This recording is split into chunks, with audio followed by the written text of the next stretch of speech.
Bonjour à tous et bienvenue à notre session live hebdomadaire de Digital Africa où nous allons parler de l'apprentissage automatique sur tout le flux de travail à l'approche Open Data Cube pour le suivi d'écriture sur le continent africain. Je m'appelle Joseph Tuchibile, je travaille pour Digital Africa en tant que responsable d'engagement des utilisateurs.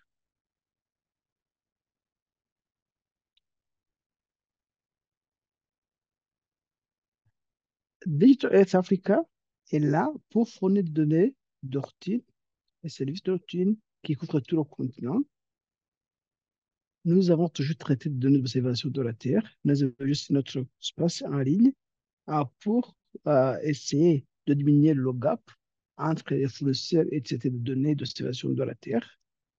Tous les scientifiques, les gens de la fonction publique, les gens des ONG et du secteur privé ont accès gratuit à ces données et ils peuvent lancer des analyses euh, sur l'agriculture et sécurité alimentaire, les anneaux et d'inondation, dégradation des terres et d'urbanisation, les zones côtières, le suivi des gisements miniers et ensuite de suite. Nous avons des interfaces tout à fait faciles à manier, comme le cas de Diafrica, qui, qui est basé sur le simple principe du web mapping. Vous pouvez charger des données, faire des analyses d'exploration et bien partager les résultats à travers un lien partageable ou bien même exploiter des données brutes. La sandbox est un environnement basé sur le principe du cloud computing. Là, vous avez à créer un compte, vous vous loguez, vous lancez, vous avez accès à des notebooks déjà prédéveloppés, des algorithmes assez robustes et vous pouvez lancer vos analyses, exporter des états en forme de cartes graphiques, tableaux, statistiques, ou bien même exporter des données brutes. Vous pouvez aussi vous connecter à travers des logiciels classiques comme ArcGIS ou QGIS à travers le principe OWS. Ensuite, vous pouvez intégrer les données d'Africa avec des données propres à vous. Toujours, nous attachons une grande importance au renforcement des capacités. C'est pourquoi nous avons notre plateforme d'apprentissage en ligne qui est gratuitement accessible et vous pouvez commencer votre formation selon votre disponibilité. Mais aujourd'hui, on va parler de l'apprentissage automatique pour le suivi d'écriture. Vous le savez, la classification des images territoriales à l'aide des techniques d'apprentissage automatique supervisées, c'est devenu une pratique courante dans la détection. Ah, pourquoi? Parce que cet apprentissage automatique offre un moyen robuste d'identification des classes complexes de culture ou bien d'autres classes de propriétés terrestres de manière relativement efficace. Mais vous savez, la mise en œuvre initiale de classification d'apprentissage automatique n'a pas toujours été simple pour la seule raison, c'est tout, les exigences en matière de données, parce que pour euh, passer à l'apprentissage automatique, il faudra beaucoup de données, des exigences de calcul, mais aussi du défi de trier un nombre croissant de bibliothèques de logiciels. Mais aussi, il ne faut pas ignorer le grand volume de données satellitaires partout sur le continent et bien sûr, peut être très difficile à gérer si on ne fait pas recours à l'apprentissage automatique. Alors, on a une série de notebooks qui a été euh, développée pour le de difficulté d'exécution des classificateurs d'apprentissage automatique sur des images satellitaires en guidant l'utilisateur à travers les étapes nécessaires de classification de données satellitaires à l'aide de l'approche Open Data Cube, c'est-à-dire que vous pouvez accéder aux données spécifiques à votre étude sans nécessairement lancer votre analyse sur tout le continent africain. Vous êtes là? Ok, merci beaucoup. Je pense que tout le monde m'entend bien.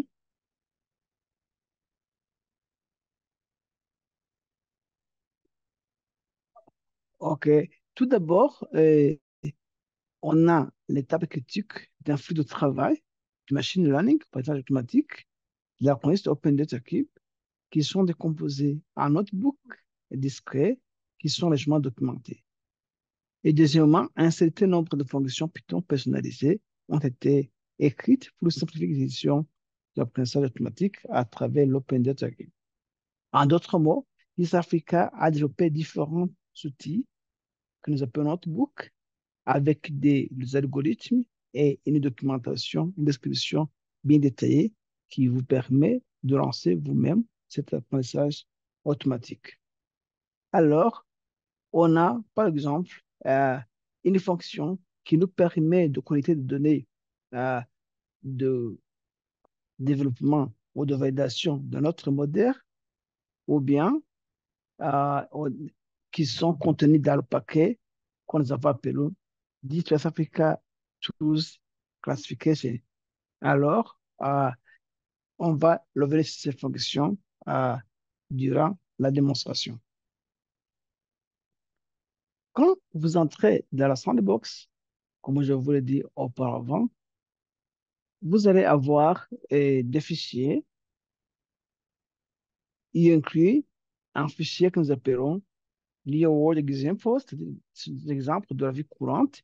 Et à l'intérieur, nous avons un fichier que nous appelons Scalable Machine Learning, et que c'est aussi l'apprentissage automatique. À l'intérieur de ce fichier, on a plusieurs notebooks qui nous permettent comment extraire des points de validation de constitution de validation de notre modèle, comment inspecter la qualité de notre donnée de constitution de validation de notre modèle, voir le classificateur qui est assez robuste selon la qualité de nos données, classification des images satellitaires, et bien sûr, on peut filtrer le résultat de notre classification comme on va le voir auparavant. Mais et non, on va le voir après. Alors, sans retarder, je vous avais dit que dès que vous entrez dans notre note à Sandbox, bien sûr, pour ceux qui sont nouveaux, il vous faudra créer un compte. Et quand, après avoir créé un compte, vous pourrez avoir accès à notre notebook qui a plusieurs fichiers là-dedans. Surtout, ignorer le nombre de fichiers que vous voyez chez moi. Surtout, les codes pour le débutant et comment on a processé nos données. Et on a les codes fréquemment utilisés et on a des données supplémentaires, des outils et, et des cas d'application. Vous avez toujours accès à ces fichiers. Aujourd'hui, nous allons travailler à travers le fichier que nous appelons Your Example, c'est-à-dire que ce sont les exemples de la vie courante et de ce fichier que nous appelons Scale Machine Learning, c'est-à-dire que c'est concentre surtout sur l'apprentissage automatique. Alors, on a un premier document ici, un premier notebook qui dit README, c'est-à-dire que c'est une description en fait qui nous parle pourquoi, comment utiliser cette approche de l'apprentissage automatique supervisé à travers l'approche Open Data Cube. Ici, on nous parle des problématiques dont on en a besoin et quelles sont les étapes à suivre, l'extraction des données de constitution de validation de notre modèle, et bien l'inspection de la qualité de nos données extraites, le choix du classificateur assez robuste, c'est la qualité de nos données, la classification de données satellitaires, c'est-à-dire que nous allons appliquer le classificateur choisi à la classification des images satellitaires. Et bien sûr, on peut filtrer, essayer d'améliorer la qualité de nos états. Et bien sûr, on a quelques notes qui nous prêter attention, qui nous montre à, à quelques terminologies les plus importantes, et ainsi de suite. Alors, le premier point qui consiste à l'extraction de, à l'extraction de, j'espère que vous voyez mon écran. Euh, Anis, vous voyez mon écran? Oui, oui, c'est parfait. Ok, merci beaucoup.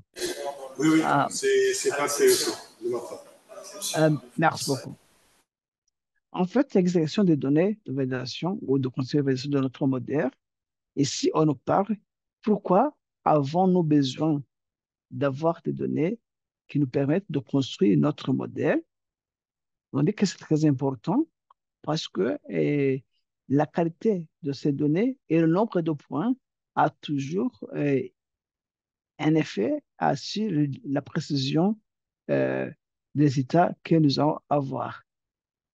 Il y a des choses à prendre en considération. La première, c'est la variabilité de la signature spectrale d'une classe à l'autre, mais aussi la balance entre les points de chaque classe. Imaginez, si une classe a plusieurs points, on risque de biaiser nos résultats. Il faudra essayer de balancer euh, les points entre classes. Ici, on a préféré de travailler sur une zone en Égypte, mais on peut aussi travailler dans votre région. La question seulement de préciser vos points de validation au cours du temps. Ah, bien sûr, ici, ce sont les étapes à suivre, mais le plus important pour nous, voilà, on a les paquets à faire, on a là où garder nos données au sein du fichier data. Les états vont se sauver dans le fichier et les résultats. Et on a plusieurs étapes, et charger nos données et ainsi de suite. Mais ce que je vais faire, moi, je vais aller plus rapidement. Ici, on a, vous voyez, les bandes que nous avons utilisées pour notre validation. Et en fait, on pourra exporter nos données, training data sous format texte, sous format. Alors, vous voyez dans le résultat ici, on a eu training data. Alors, si vous allez ici, vous voyez que vous aurez training data sous format X. C'est-à-dire que maintenant, on a pu extraire nos points de classification, mais on va dire que quelle est la qualité des points que nous avons extraits. C'est là où nous allons dire inspect training, c'est-à-dire que nous allons essayer d'analyser la qualité de nos données déjà et de nos points déjà extraits. Alors, ici aussi, on va dire, pour évaluer la qualité, il faudra des étapes. Il faudra comprendre la distribution, si c'est distribution normale ou pas. Ça va informer le modèle que nous allons utiliser, mais aussi on peut faire l'analyse de la composante principale. Ça va nous informer sur la variance de nos points que nous avons euh, extraits. Par exemple, euh, nous allons dire, est-ce que le proxy que nous avons utilisé est assez robuste pour nous informer sur le phénomène que nous analysons? Est-ce que nous avons assez de points pour construire notre modèle et valider notre modèle pour avoir des résultats assez précis? Ou bien, quels sont les points les plus importants et quels sont les points à améliorer pour que nous aurons des résultats assez satisfaisants? Alors, ici, ce sont les résultats que nous allons. Toujours les approches, c'est toujours les mêmes.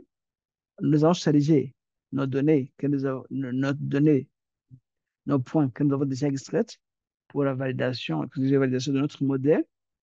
Et par après, on va importer des données qui vont permettre de construire notre modèle. Et bien sûr, on va essayer de classer à zones cultivées et zones non cultivées. Et par après, ici, vous voyez que si on voit les zones cultivées et zones non cultivées, vous voyez qu'on peut séparer à, nettement euh, nos, nos zones cultivées et les zones non cultivées. Mais aussi, ici, pourquoi? Quelle importance? Ça va nous permettre de choisir un classificateur assez robuste. Par exemple, ici, on va voir quel est le proxy qui va nous renseigner le plus sur le phénomène que nous allons analyser.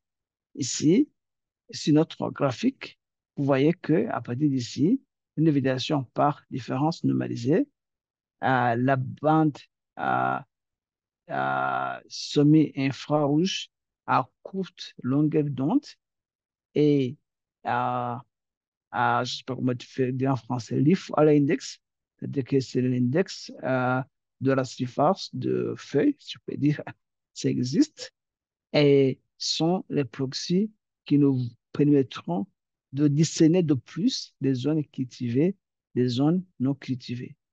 Mais aussi, on peut voir, en faisant de la composante principale, est-ce qu'on peut différencier les zones cultivées des zones non cultivées?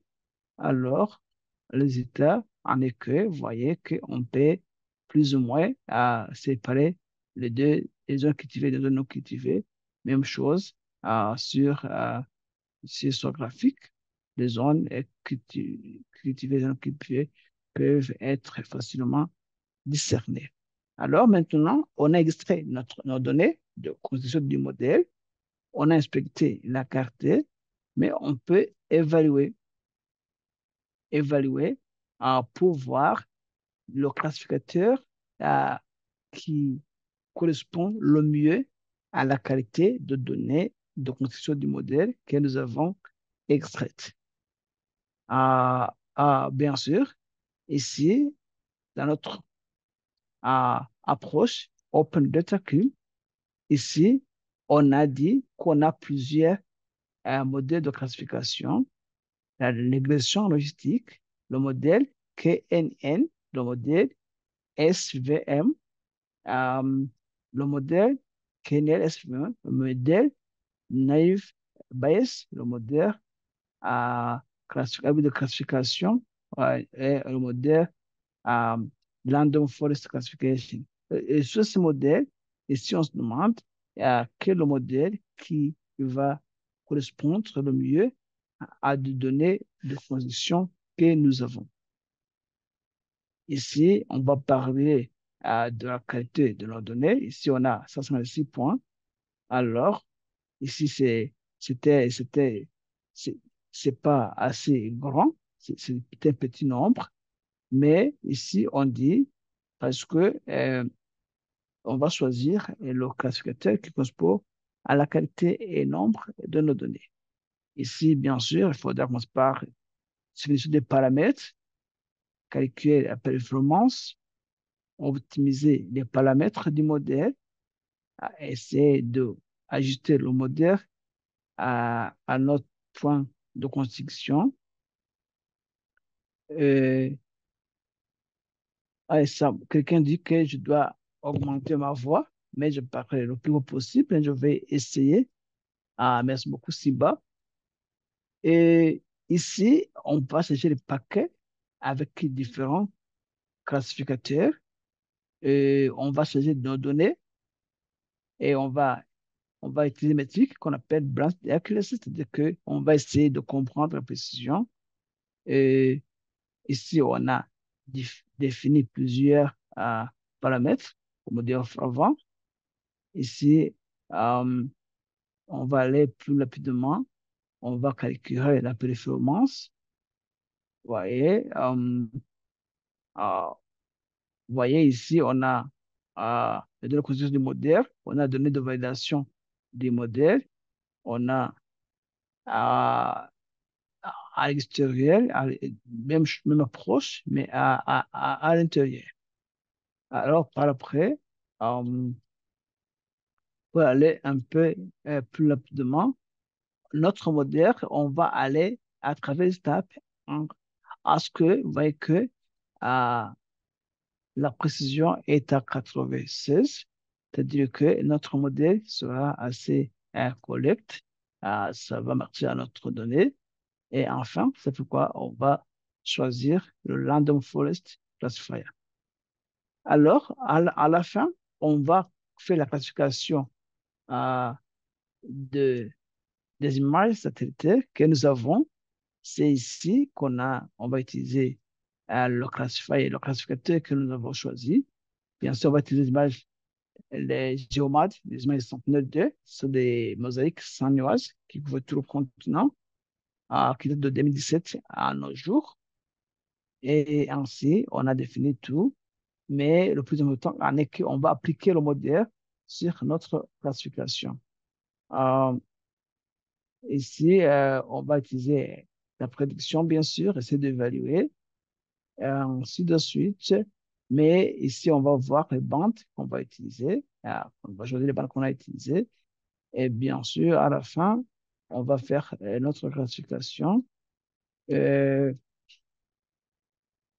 enfin, euh, euh, on va voir comment le modèle se comporte au cours, à mesure du temps. Et on va voir enfin notre image classifiée, image vraie couleur et la probabilité. Voilà, l'image vous montre les zones cultivées et les zones non cultivées. Alors, l'image à vraie couleur, ben, les zones cultivées sur du scène bien clairement. Et enfin, la probabilité qui montre les parties claires montrent une égale probabilité d'être des zones cultivées, alors que les parties plus ou moins foncées montrent une petite probabilité d'être cultivées. Alors, ici, on peut aussi filtrer le résultat pour augmenter la qualité de notre modèle. Enfin, quand vous filtrez, par exemple, vous allez avoir des états plus clairs. En tout cas, vous élevez le bruit et vous avez des états plus ou moins clairs. Alors, tout est accessible à travers euh, la sandbox de Digital Earth Africa. Et ainsi, en lançant le modèle, même si l'internet m'a fait défaut, on avait vu que euh, si ici, par exemple, vous voyez notre zone d'étude, euh, vous voyez que les zones cultivées se dessinent facilement des zones non cultivées. Si on fabrique ça ici aussi sur notre champ, vous voyez qu'elle devient plus ou moins claire. On a plusieurs champs, on a comparé, on a vu qu'en utilisant notre classificateur, on peut aisément différencier les zones cultivées des zones non cultivées. Bien sûr, même si on apparaît de l'apprentissage automatique, on essaie de comprendre la, la, la santé des cultures, les tendus de culture, les anomalies mensuelles de végétation qui nous informent ici la phénologie des cultures et la dynamique de culture sur le continent africain, la phénologie de la végétation et des notebooks basés sur le principe de l'apprentissage automatique ont été développés. Chaque notebook est bien décrit et les données utilisées sont déjà décrites aussi et nous essayons de contribuer au SODD. Bien sûr, ici, on peut aussi, il y a il peut être de suivi de sous-anneaux et ainsi de suite. Et aussi, ça va dans le volet de la sécurité alimentaire parce que on peut séparer climat, culture et les sous-anneaux. Aussi, on a plusieurs autres qui ont été développés pour rendre la vie plus facile à nos utilisateurs. Bien sûr, nos cours en ligne, c'est gratuit pour tout le monde. Vous vous inscrivez, vous créez un compte, vous travaillez sur votre disponibilité et vous pouvez commencer par le cours générique et en fait passer à des cours spécifiques comme suivi de Susano, mais on a un cours spécifique sur le suivi de l'agriculture et sécurité alimentaire sur le continent africain. Restez connectés avec nous à travers notre site web, à travers notre service d'assistance en ligne. Et chaque mercredi, nous avons une discussion sur l'utilisation des partenaires du Africa pour résoudre des défis auxquels notre continent fait face. Veuillez présenter ce que j'ai à dire. C'était bienvenu. Et nous remercions nos partenaires